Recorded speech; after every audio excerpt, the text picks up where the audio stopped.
Today I'm going to be covering the third installment of the Nibiru Elenin from the ancient text. I'll be reading from a number of different texts, and I'll also be covering some Nostradadamus prophecies as well as some prophecies from a lady named Mother Shipton.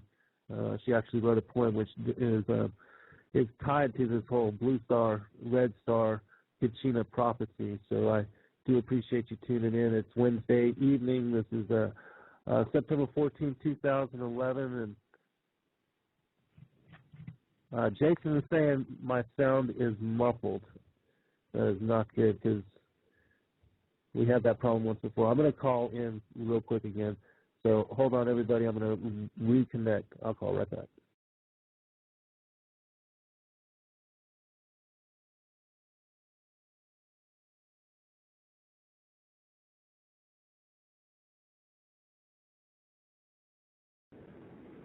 Okay, I appreciate it. I hope this is better. I hope that you got me clear enough that I can bring this information to you without any echoes or any kind of distractions, because I've got quite a lot of information I want to cover this evening. Do give me a shout out in the chat room to tell me if the sound quality is better, and I'll check because I know you guys are about 2 minutes behind. But I want to make mention real quick before I go into this information as far as Elenin and the Niburu and the Sky Monster and information from the Kolbrin Bible. There was an article that was just recently put out called Lawless America, 20 Examples of Desperate People Doing Desperate Things. This article is quite frightening and quite indicative of the signs of the times. For those that are not are new to the show and are not well versed in the New World Order and the intricate workings of it, and you're not familiar with how the elites, the Bilderberger elites, have been plotting to centralize power over centuries, centralizing power and wealth by intermarrying through their own bloodlines and families. They've succeeded in creating a fraternity, a brotherhood, a familyhood of these schizoid beings that think and consider that they have the divine right to rule. Well, they put forth many documents and many so-called special projects, special reports on how to implement this global new world order and how to bring this world order together and unify it as a global matrix as far as a global economy where we're all tied together so that they could crash it all in an instant as well, especially with all this high-speed trading and the volatility that has entered the market, because it's swinging 300-400 points one way and 300-400 points the other way, and it's a seesaw, and so people are afraid. And this kind of volatility is being injected into the markets because of the fear that banks do not have money and do not have collateral enough to cover their debts, or even all the deposits that people have invested into their system, have entrusted into their care. And so the people of the world are starting to wake up to the fact that the banks are broke and that they're hiding all this toxic assets, and that at some point the system is going to fail. And we have problems here in America where we're dealing with a declared $14 trillion debt, but we know it's much greater than that. But over there in Europe, the problem with the Eurozone and with the European Union is that all of those countries are individual. They're not necessarily meshed together in like a United States, like the United States of America, where we've been together a country of, even though we've been individual states, we've been a federal union for a long time working together to preserve that union. And over there in Europe, they're still disjointed and still can't decide whether, the rich countries of the European Union, the French and the Germans, right now, they're trying to decide whether they're going to shore up the Greeks and the Italians and the French and the Spanish and the Portuguese and all their debt. And their own people are very upset because they don't want to pay for all that debt of all these other countries. And so that union is going to come apart. And when it does, it will be one of the catalysts for bringing this system, this global system of money and economics to a standstill. It's going to, the whole house of cards is going to come down at some point. They've been planning it that way for a long time. So this particular article is giving us a sign of what's going to happen all over the world, because these austerity measures that are being implemented to slash the debt, even though all this money that all of a sudden just disappeared, nobody ever got in trouble for it, nobody ever got locked up or put in jail for it. So the problem still exists. Great, I'm glad that you guys can hear me well. I'm really glad for that. I got some great information for you. But I just wanted to make mention of this, because what is happening over there in Europe with there being lawlessness in the streets, riots there in the main downtown corridors and sectors of London and all these other countries, that's coming home, people. That is coming home to roost. That's coming to America. And this article is indicative of that. The number one indicator here they're saying is that gold is being targeted by thieves. So, jewelry makers, even gold chains are being snatched off people's necks, especially young high school people. They're being robbed just for the gold that they're wearing. People are digging up graves to get gold, gold teeth, and it's getting bad. And also another sign of the times is that all the metals are being salvaged. People are actually stealing air conditioners and stealing the copper wiring of electrical units and electrical systems, all while it's live and carrying electricity. It's crazy, the risk that people are taking. There was also another thing that was highlighted in here where people are getting arrested just to go to jail so that they can get their problems with that, their health issues dealt with, just so that they can get 3 square meals. I mean, this is the situation that we're dealing with. The desperation that is starting to compound is getting insane. Another thing that we're seeing happen is that, especially here in America, we have over 40% of the population that is medicated for certain issues, whether it's depression or pain or whatever the issues. They dispense drugs for everything out here. I mean, if you have a toe ache, they'll put you on something. It's ridiculous. You have a mild cough, they'll put you on a prescription that you're supposed to take the rest of your life. That's the way that they bleed us dry and support the pharmaceutical industries. They create disease in this country and keep us sick so that we, are then have to depend on these prescriptions.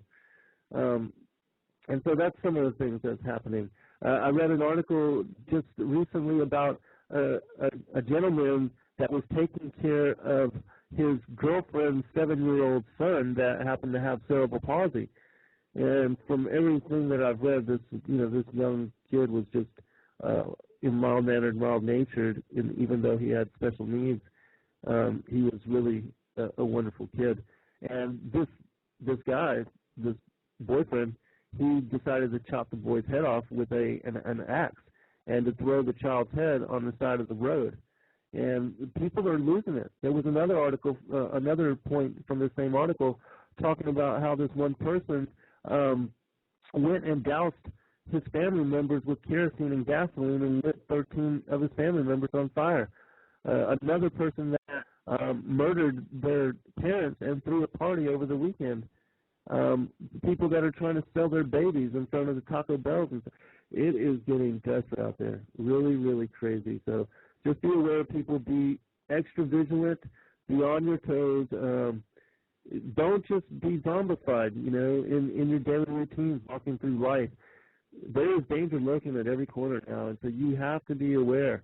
You have to be vigilant. It's almost like you have to have a martial arts kind of mindset into where you're preparing for violence and looking for it at every turn of the way. Because there is insanity happening all over the place. And so, okay, well, I'm going to go into the Kolbrin. Some people can hear me great, others can't. I don't know what's going on. I did try to upgrade the system. I made sure all the settings were right. So if somebody out there has any advice on, what I might can do to make it better, please do send me some information. I'm all ears as far as that kind of stuff. All right. This particular information that I'm about to go into now talks about the time when these particular bodies that I wanted to go into and warn you about, these sky monsters, Nibiru and Elenin. And, we have all these alignments coming up. Over the next month and a half, we have all these alignments that are supposed to happen where we could see, celestial events, things happening in the heavens, signs in the sun and the moon and the stars. So be aware of that, too. And you can check it out. Just pull up the JPL NASA timeline for Elenin and know that, according to this particular text, the Kolbrin Bible, that, there could be something following Elenin. And if that is the case, if Planet X and Niburu is following Elenin, we're supposed to be crossing over the path of Elenin. I believe it's October 16th. And then we'll be, our planet will be entering into its debris field and crossing over before moving on into, a safer part of our orbit. But if something is right behind, if Planet X, Niburu, whatever you want to call it, is right behind Elenin, then it could directly affect us. It could even impact us, or just affect us in such a way that it would create massive earthquakes, tidal events, upheavals. But what I'm about to read from, in fact, talks about the time when Nibiru returned into the skies, the destroyer coming into the skies of heaven, and it actually was part of the events that preceded the deluge. And so I'm going to read some of that, because a lot of people don't know that Nibiru had, and Elenin, they had parts to play in earlier cataclysmic events that happened in the early history of our solar system. In fact, I talked about with Doug Elwell in a show that we did on the prior times, the early history of our universe, about how, in fact, Nibiru was responsible for splitting Tiamat and moving it over here to where the Earth is now. And that when this event happened so long ago and accelerated by the Enuma Elish, that this was the beginning of life here on this planet, because it was actually moved to a distance where it was perfect to then harbor life in mass multiplication. And so the Lord allowed and utilized Nibiru to even create this planet. And most people don't know that either about our ancient past. So check out that show. It's called The Prior Times with Doug Elwell. All right, now I'm going to start reading. Then, with the dawning, men saw an awesome sight. There, riding on a great black rolling cloud, came the destroyer, newly released from the confines of the sky vaults, and she raged about the heavens, for it was her day of judgment. The beast with her opened its mouth and belched forth fire and hot stones and a vile smoke. It covered the whole sky above, and meeting place of earth and heaven could no longer be seen. In the evening, the places of the stars were changed. They rolled across the sky to new stations, and then the floodwaters came. Does that not sound like a pole shift? I want to read that again, because this fits in with Isaiah, I believe, chapter 24, and also with the pole shift that Noah was witness to in the book of Enoch. And so, listen again to this sentence. In the evening, the places of the stars were changed. They rolled across the sky to new stations. Then the floodwaters came. I want to make mention real quick, and then I'll continue with the story, that the Kolbrin text also talk about, the Sumerian text talk about how when Nibiru came by, that it was the ice sheet on the continent of Antarctica that slipped off and into the ocean and actually created a tsunami, and that the tsunami was part of what flooded and put many lands underwater. And then after that, there was the 40 days of rain and hail and storms that, then flooded everything else. So, but we'll get to that. The floodgates of heaven were opened, and the foundations of earth were broken apart. The surrounding waters poured over the land and broke upon the mountains. The storehouses of the winds burst their bolts asunder. So storms and whirlwinds were loosed to hurl themselves upon the earth. In the seething waters and howling gales, all buildings were destroyed. Trees were uprooted and mountains cast down. There was a time of great heat, and then came a time of bitter cold. The waves Over the waters did not rise and fall, but ceased and swirled, and there was an awful sound above. The pillars of heaven were broken and fell down to earth. The sky vault was rent and broken. The whole of creation was in chaos. The stars in the heavens were loosened from their places, so they dashed about in confusion. There was a revolt on high. A new ruler appeared there and swept across the sky in majesty. Those who had not labored at the building of the great ship, and those who had mocked the builders, came quickly to the place where it was lying. They climbed upon the ship and beat upon it with their hands. They raged and pleaded, but could not enter inside, nor could they break the wood. As the great ship was borne up by the waters, it rolled and they were swept off, for there was no foothold for them. The ship was lifted by the mighty surge of waters and hurled among the debris, but it was not dashed upon the place where it was built. It was not dashed upon the mountainside because of the place it was built.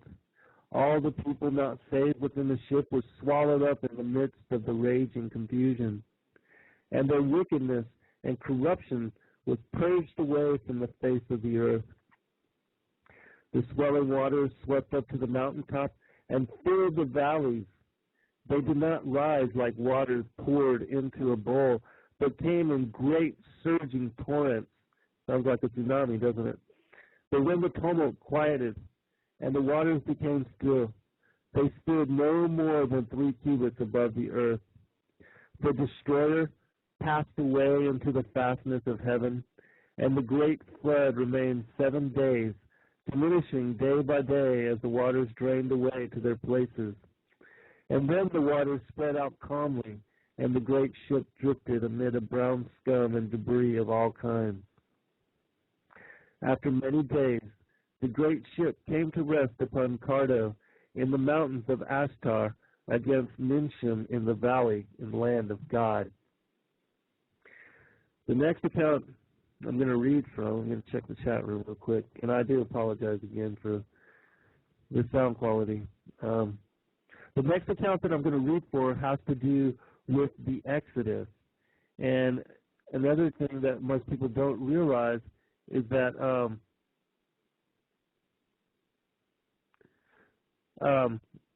and Jeff, just so you know, I do care, brother, but I don't know what to do to resolve the issue. I've just upgraded the mic. I don't know. Maybe I got to upgrade the computer. I don't know, but and like I said, if anybody out there has any technical, expertise on sound and all that, please do send me information. I would appreciate it. Again, continuing with the information. Again, most people don't realize that the Exodus too, that when the Israelites, the Hebrews were led out of Egypt, that Niburu also had part to play in that.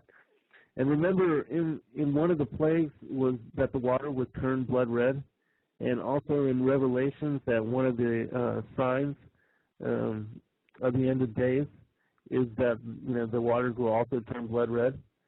So so that will be mentioned also in this story. And also, just so you know, those of you that are typing a lot in the chat room, I do hope that you keep it kindly and, honor each other, because when I'm reading, I cannot monitor all that's going on in there. This is basically a one-man show, so I can't do all the things that, are really necessary to make this, I guess, as optimal as possible. And I apologize for that too, but, I don't have help. So, on the great night of the destroyer's wrath, when its terror was at its height, there was a hail of rocks, and the earth heaved as pain rent her bowels. Gates, columns, and walls were consumed by fire, and the statues of gods were overthrown and broken. People fled outside their dwellings in fear and were slain by the hail. Those who took shelter from the hail were swallowed when the earth split open. The habitations of men collapsed upon those inside, and there was panic on every hand. For the slaves who lived in the huts in the reedlands, at the place of pits were spared. The land burnt like tinder. A man watched upon his rooftops, and the heavens hurled wrath upon him, and he died. The land writhed under the wrath of the destroyer and groaned with the agony of Egypt. It shook itself, and the temples and places of the nobles were thrown down from their foundations. The highborn ones perished in the midst of the ruins, and all the strength of the land was stricken. Even the great one, the firstborn of the pharaohs, died. With the highborn in the midst of terror and falling stones. The children of princes were cast out into the streets, and those who were not cast out died within their abodes. There were 9 days of darkness and upheaval, while a tempest raged such as never had been known before. When it passed away, brother buried brother throughout the land. Men rose up against those in authority and fled from the cities to dwell in tents and in the outlands. The next part is from the Great Scroll. This is chapter 3 of the Great Scroll, and this is the second part of the Kolbrin Bible. The Kolbrin is split up into 2 parts. One is written by the Egyptian priests, and the other is written by the Celtic Druidic priesthood.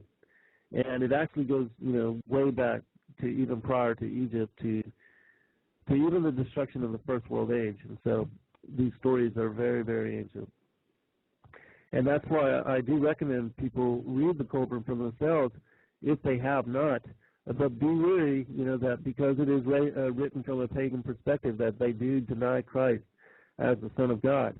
But it does give you an interesting perspective on the accounting of creation and what happened in the prior times.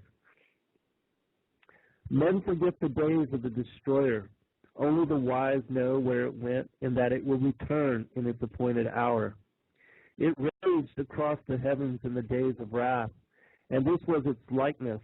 It was as a burning cloud of smoke enwrapped in a ruddy glow, not distinguishable in joint or limb. Its mouth was an abyss from which came flame, smoke, and hot cinders. When ages pass, certain laws operate upon the stars in the heavens. Their ways change.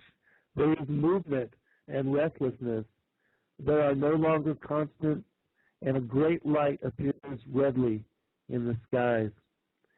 When blood drops upon the earth, the destroyer will appear, and mountains will open and belch forth fire and ashes.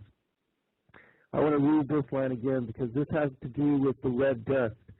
The red dust will be one of the signs that Niburu, the destroyer, is near, because it will turn the waters blood red. And also the volcanic activity, earthquakes, and volcanoes, and seismic upheavals will begin to occur more frequently and more intensely as well, which is one of the things we're experiencing right now as well. When blood drops upon the earth, the destroyer will appear, and mountains will open up and belch forth fire and ashes. Trees will be destroyed, and all living things engulfed. Waters will be swallowed up by the land, and seas will boil. The heavens will burn brightly and redly. There will be a copper hue over the face of the land. Followed by a day of darkness, a new moon will appear and break up and fall. The people will scatter in madness. They will hear the trumpet and battle cry of the destroyer, and will seek refuge in the den of the earth. Does that not follow with Revelation 6, where the rich, they go into the dens of the earth and pray that the rocks fall on them to hide them from the fury of the Lamb? Terror will eat away their hearts, and their courage will flow from them like water from a broken pitcher. They will be eaten up in the flames of wrath and consumed by the breath of the destroyer. Thus, in the days of heavenly wrath which have gone, and thus it will be in the days of doom when it comes again. The times of its coming and going are known unto the wise. These are the signs and times which shall precede the destroyer's return. Pay attention here. 110 generations shall pass into the west, and nations will rise and fall. Men will fly in the air as birds, and swim in the seas as fishes. Men will talk peace one with another. Hypocrisy and deceit shall have their day. Women will be as men, and men as women. Passion will be a plaything of a man. A nation of soothsayers shall rise and fall, and their tongue shall be the speech learned. A nation of lawgivers shall rule the earth and pass away into nothingness. One worship will pass into the four quarters of the earth, talking peace and bringing war. The nation of the seas will be greater than any other, but will be as an apple, rotten at the core, and will not endure. A nation of traders will destroy men with wonders, and it shall have its day. Then shall the high strive with the low, the north with the south, the east with the west, and the light with the darkness. Men shall be divided by their races, and the children will be born as strangers among them. Brother shall strive with brother, and husband with wife. Fathers will no longer instruct their sons, and their sons will be wayward. Women will become the common property of men, and will no longer be held in regard and respect. Then men will be ill at ease in their hearts, and they will seek they know not what, and uncertainty and doubt will trouble them. They will possess great riches, but be poor in spirit. Then will the heavens tremble, and the earth move. Men will quake in fear, and while terror walks with them, the heralds of doom will appear. They will come softly as thieves to the tombs. Men will not know them for what they are. Men will be deceived. The hour of the destroyer is at hand. In those days, men will have the great book before them. Wisdom will be revealed. The few will be gathered for the stand. It is the hour of trial. The dauntless ones will survive. The stout-hearted will not go down to destruction. Great God of all ages, alike to all who sets the trials of man, be merciful to our children in the days of doom. Man must suffer to be great, but hasten not his progress unduly. In the great winnowing, be not too harsh on the lesser ones among men. Even the son of a thief has become your scribe. This is chapter 4 from the same scroll, the great scroll. This is part 2 of the return of the destroyer. I'm going to take a glance in at the chat room. I'm reading from the book of Kolbrin. It's a Kolbrin. It's the Kolbrin Bible. I'm reading the different accounts that about Niburu returning in our heavens and in our skies, and the way that it affected all of us, or this planet, in past civilizations and ancient peoples, early in our history. And so, yes, the Kolbrin Bible. This is an ancient historical account. And I'll come back to the chat room every now and then. So if you got any questions, just place them there and give me a little time. And I'll, in between readings, I'll check it out. I appreciate your patience and everybody's good behaviors and honoring each other and sharing with each other the way that you are. I appreciate that greatly. All right, this is important as well. O sentinels of the universe who watch for the destroyer, how long will your coming vigil last? O mortal men who wait without understanding, where will you hide yourselves in the dread days of doom, when the heavens shall be torn apart and the skies rent in twain, in the days when children would turn gray-headed? This is the thing which will be seen. This is the terror your eyes will behold. This is the form of destruction that will rush on you. There will be a great body of fire, the glowing head with many mouths and eyes ever changing. Terrible teeth will be seen in formless mouths, and a fearful dark belly will glow redly from fires inside. Even the most stout-hearted man will tremble, and his bowels be loosened, for this is not a thing understandable to men. It will be a vast, sky-spanning form, enwrapping earth, burning with many hues within wide open mouths. These will descend to sweep across the face of the land, engulfing all in the yawning jaws. The greatest warriors will charge against it in vain.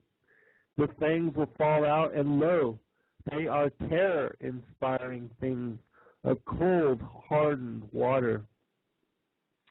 Great boulders will be hurled down upon men, crushing them into red powder. As the great salt waters rise up in its train, and roaring torrents pour towards the land, even the hero among mortal men will be overcome with madness. As moths fly swiftly to their doom in the burning flame, so will these men rush to their own destruction. The flames going before will devour all the works of men. The waters following will sweep away whatever remains. The dew of death will fall softly as the carpet over the cleared land. Men will cry out in their madness, "Oh, whatever being there is, save us from this land. Tall form of terror, save us from the gray dew of death." All right, I want to cover, because I know I'm going to quickly run out of time, so I wanted to move into some of these other prophecies that are also associated with some other historical accounts that you can look up. This is a poem from Mother Shipton, and I believe she's early 1800s, and she actually wrote a poem about this particular event too. So I'm going to read this kind of quick so I can try to get into the Nostradadamus prophecies before the end of the show. It says this: "For storms will rage and oceans roar, when Gabriel stands on sea and shore. And as he blows his wondrous horn, old worlds will die and new be born. A fiery dragon will cross the sky, 6 times before the earth shall die. Mankind will tremble and frightened be, for the 6 heralds in this prophecy. For 7 days and 7 nights, man will watch this awesome sight. The tides will rise beyond their ken to bite away the shores, and then the mountains will begin to roar, and earthquakes split the plain and shore. And flooding waters rushing in will flood the lands with such a din that mankind cowers in muddy fen and snarls about his fellow men. He bares his teeth and fights and kills, and secrets food in secret hill. And ugly in his fear he lies to kill marauders, thieves, and spies. Man flees in terror from the floods, and kills and rapes and lies in blood. And spilling blood by mankind's hand will stain and bitter many lands. And when the dragon's tail is gone, man forgets and smiles and carries on, to apply himself too late, for mankind has earned deserved fate. His masked smile, his false grandeur, will serve the gods their anger stir, and they will send the dragon back, to light the sky his tail will crack upon the earth and rend the earth, and man shall flee king, lord, and serf. But slowly they are routed out, to seek diminishing water spout, and men will die of thirst before the oceans rise to mount to the shore. And lands will crack and rend anew, because you think it strange, yet it will come true. And in some far-off distant land, some men of such a tiny band will have to leave their solid mount and span the earth, those few to count. Who survives is unreadable, and then begin the human race again, but not on the land already there, but on ocean beds stark, dry, and bare. Not every soul on earth will die as the dragon's tail goes sweeping by. Not every land on earth will sink, But these will wallow in stench and stink, of rotting bodies of beast and man, of vegetation crisped on land. But the land that rises from the sea will be dry and clean and soft and free, of mankind's dirt, and thereof be the source of man's new dynasty.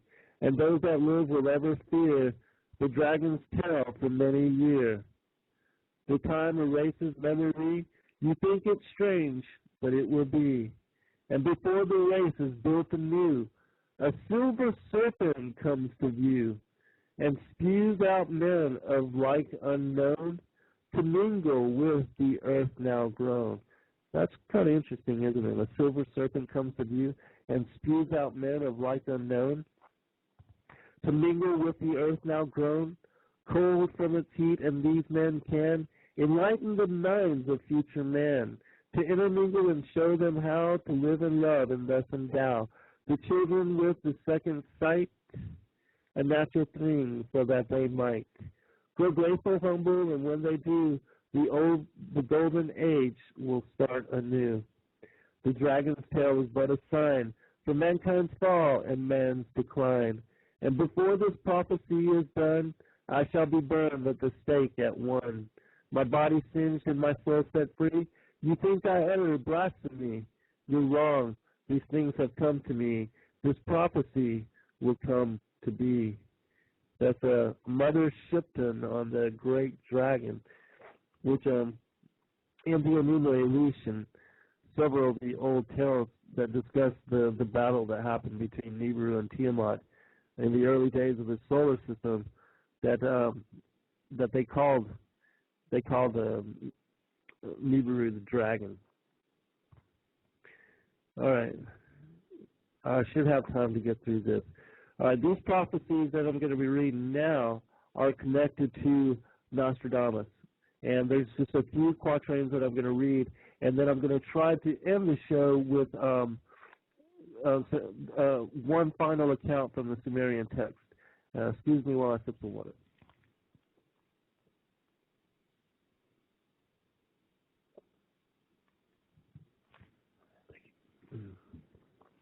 Okay.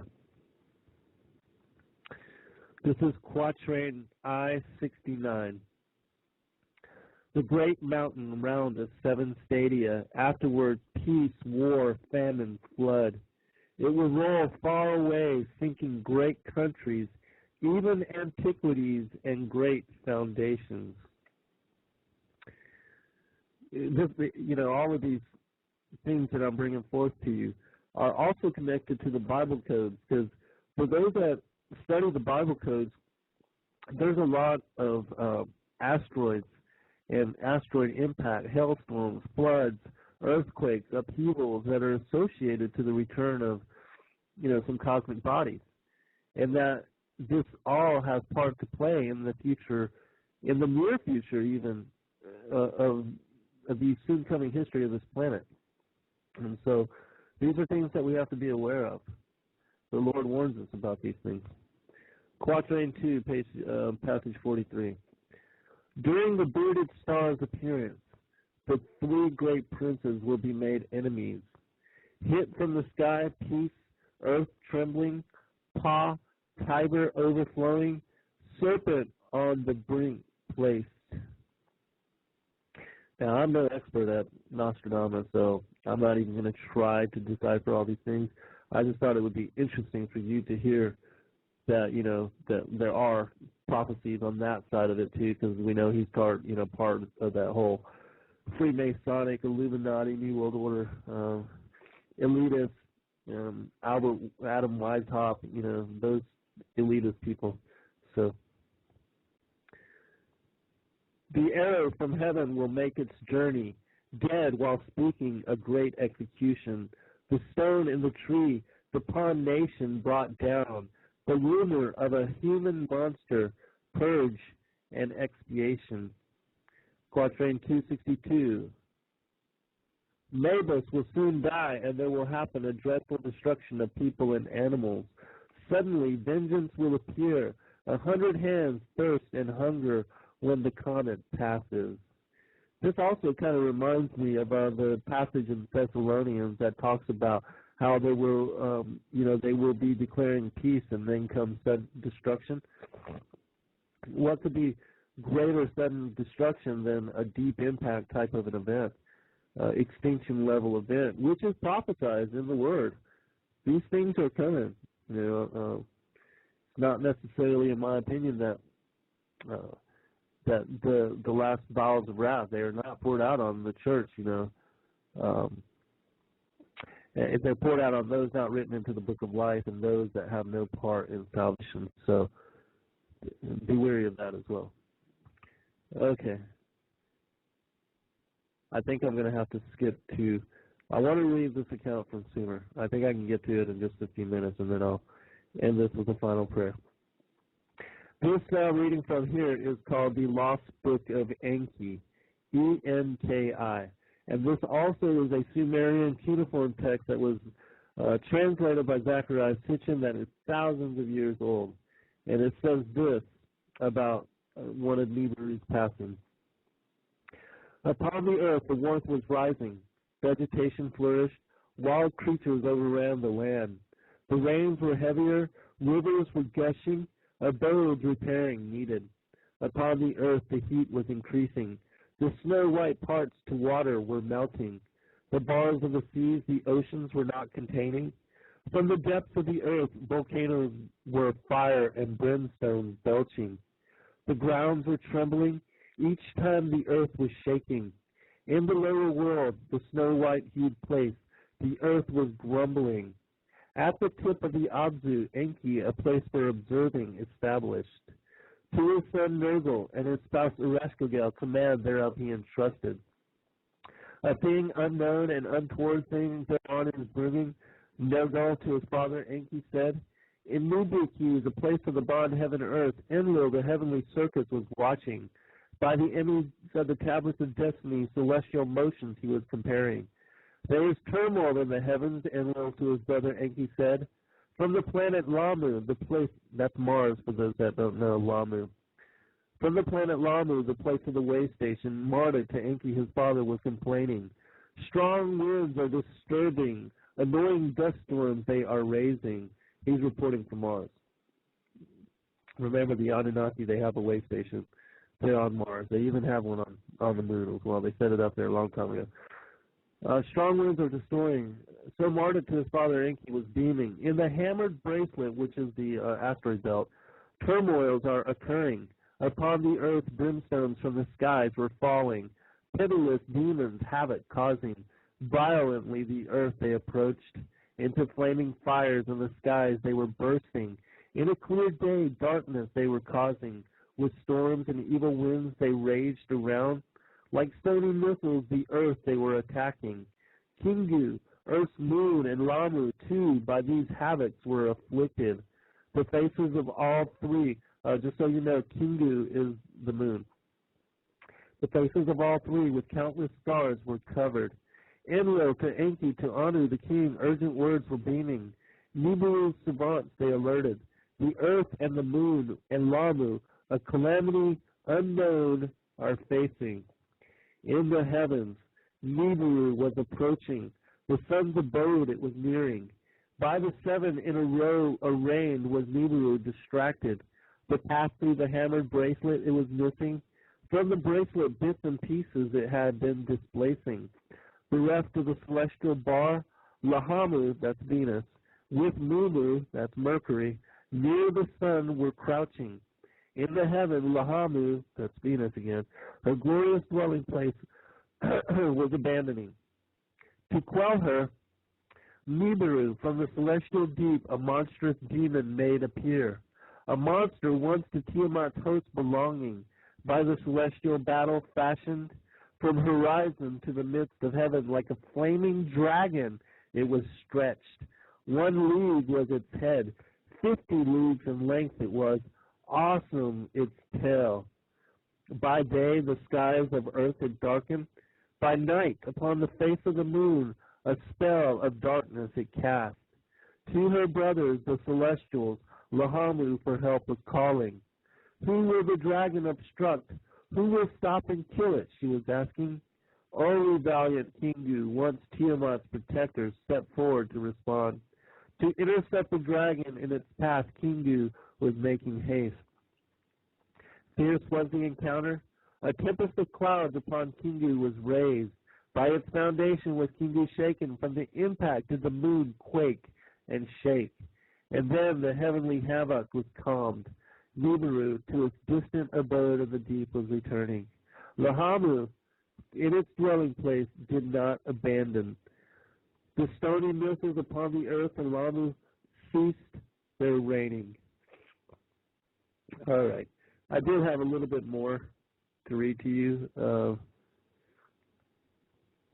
It's on the Kolbrin, but I'm not going to be able to get to it.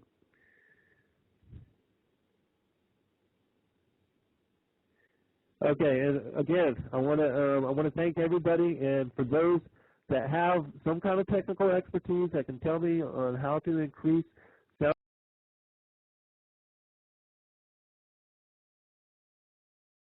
Today I'm going to be covering the third installment of the Niburu Elenin from the ancient text. I'll be reading from a number of different texts, and I'll also be covering some Nostradadamus prophecies as well as some prophecies from a lady named Mother Shipton. She actually wrote a poem which is tied to this whole blue star, red star, Kachina prophecy. So I do appreciate you tuning in. It's Wednesday evening. This is September 14, 2011, and Jason is saying my sound is muffled. That is not good because we had that problem once before. I'm going to call in real quick again. So hold on, everybody. I'm going to reconnect. I'll call right back.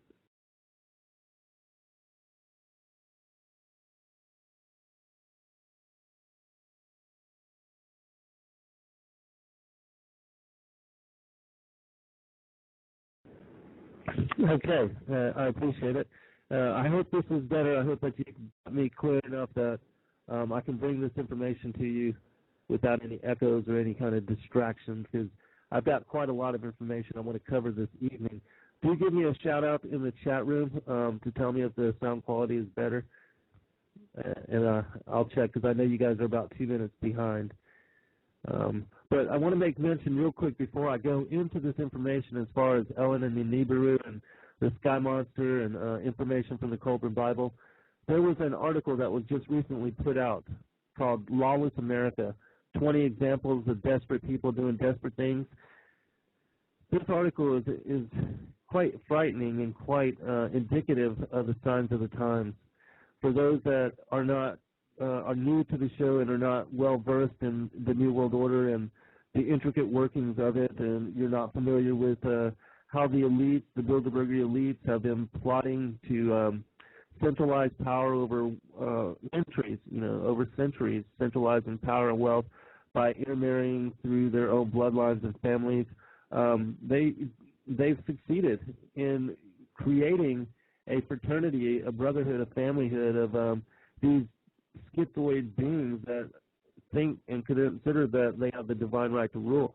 Well, they put forth many documents and many so-called special projects, special reports on how to implement this global New World Order and how to bring this world order together and unify it as a global matrix as far as a global economy where we're all tied together so that they could crash it all in an instant as well, especially with all this high-speed trading and the volatility that has entered the market because it's swinging 300-400 points one way and 300-400 points the other way, and it's a seesaw, and so people are afraid. And this kind of volatility is being injected into the markets because of the fear that banks do not have money and do not have collateral enough to cover their debts, or even all the deposits that people have invested into their system, have entrusted into their care. And so the people of the world are starting to wake up to the fact that the banks are broke and that they're hiding all this toxic assets, and that at some point the system is going to fail. And we have problems here in America where we're dealing with a declared $14 trillion debt, but we know it's much greater than that. But over there in Europe, the problem with the Eurozone and with the European Union is that all of those countries are individual. They're not necessarily meshed together in like a United States, like the United States of America, where we've been together a country of, even though we've been individual states, we've been a federal union for a long time working together to preserve that union. And over there in Europe, they're still disjointed and still can't decide whether, the rich countries of the European Union, the French and the Germans, right now, they're trying to decide whether they're going to shore up the Greeks and the Italians and the French and the Spanish and the Portuguese and all their debt. And their own people are very upset because they don't want to pay for all that debt of all these other countries. And so that union is going to come apart. And when it does, it will be one of the catalysts for bringing this system, this global system of money and economics to a standstill. It's going to, the whole house of cards is going to come down at some point. They've been planning that way for a long time. So this particular article is giving us a sign of what's going to happen all over the world, because these austerity measures that are being implemented to slash the debt, even though all this money that all of a sudden just disappeared, nobody ever got in trouble for it, nobody ever got locked up or put in jail for it. So the problem still exists. Great, I'm glad that you guys can hear me well. I'm really glad for that. I got some great information for you. But I just wanted to make mention of this because what is happening over there in Europe with there being lawlessness in the streets, riots there in the main downtown corridors and sectors of London and all these other countries, that's coming home, people. That is coming home to roost. That's coming to America. And this article is indicative of that. The number one indicator here they're saying is that gold is being targeted by thieves. So, jewelry makers, even gold chains are being snatched off people's necks, especially young high school people. They're being robbed just for the gold that they're wearing. People are digging up graves to get gold, gold teeth, and it's getting bad. And also another sign of the times is that all the metals are being salvaged. People are actually stealing air conditioners and stealing the copper wiring of electrical units and electrical systems, all while it's live and carrying electricity. It's crazy the risk that people are taking. There was also another thing that was highlighted in here where people are getting arrested just to go to jail so that they can get their problems looked at, their health issues dealt with, just so that they can get 3 square meals.